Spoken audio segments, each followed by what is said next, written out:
Have you ever had breakfast and then found yourself starving by like 10 a.m., but then other days you eat something else and you're totally good until lunch? It's a super common feeling, and believe me, there's a really fascinating reason why that happens. So let's get into it.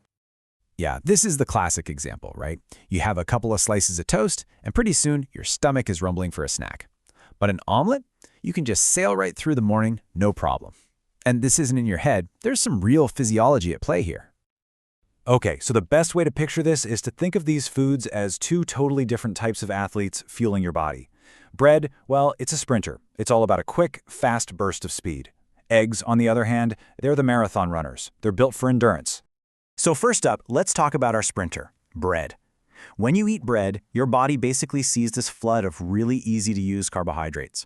And its first reaction is, great, let's burn through this, fast. And this is where we get on what I call the carb roller coaster.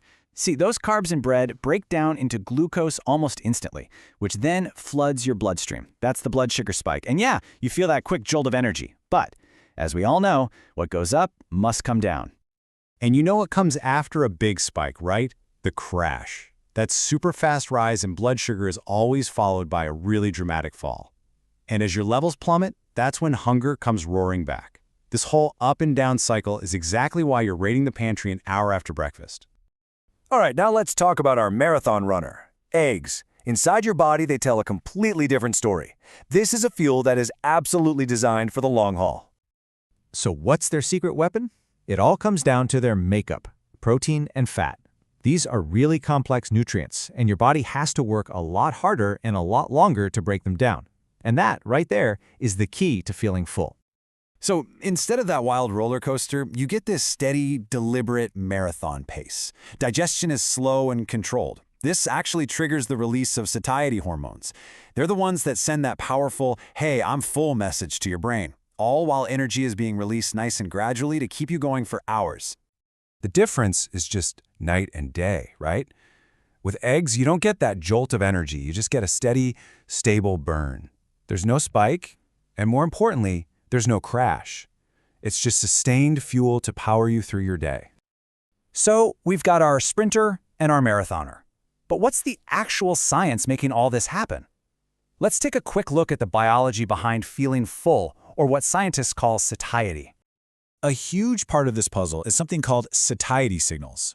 As your body is digesting the protein from the eggs, it releases these hormones, like peptide YY.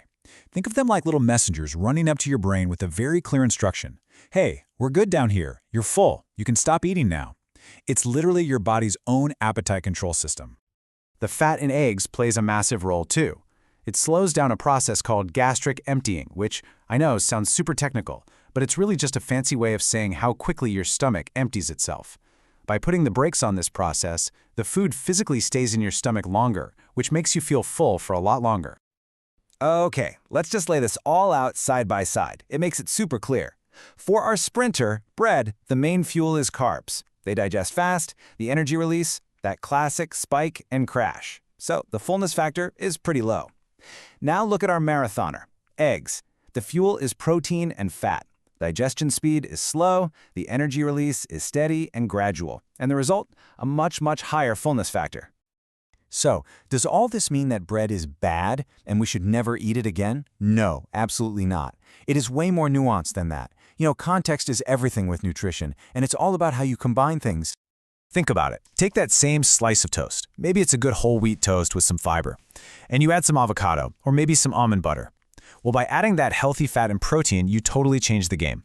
All of a sudden, our sprinter has the gear to run a much longer race, slowing down digestion and keeping you satisfied for hours.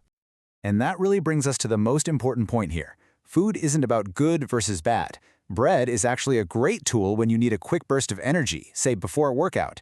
And eggs are perfect for when you need to stay focused and full for a long time. It's just about understanding the tool and using it for the right job. All right, so let's do one last check on our body's fuel gauge. We've seen exactly why some foods move that needle a whole lot further than others. When it all boils down to it, eggs keep you feeling full for 3 simple reasons. First, that protein and fat combo slows down your digestion. Second, they trigger way stronger I'm full signals to your brain. And third, they give you that stable, gradual release of energy, so you can get off that blood sugar roller coaster for good.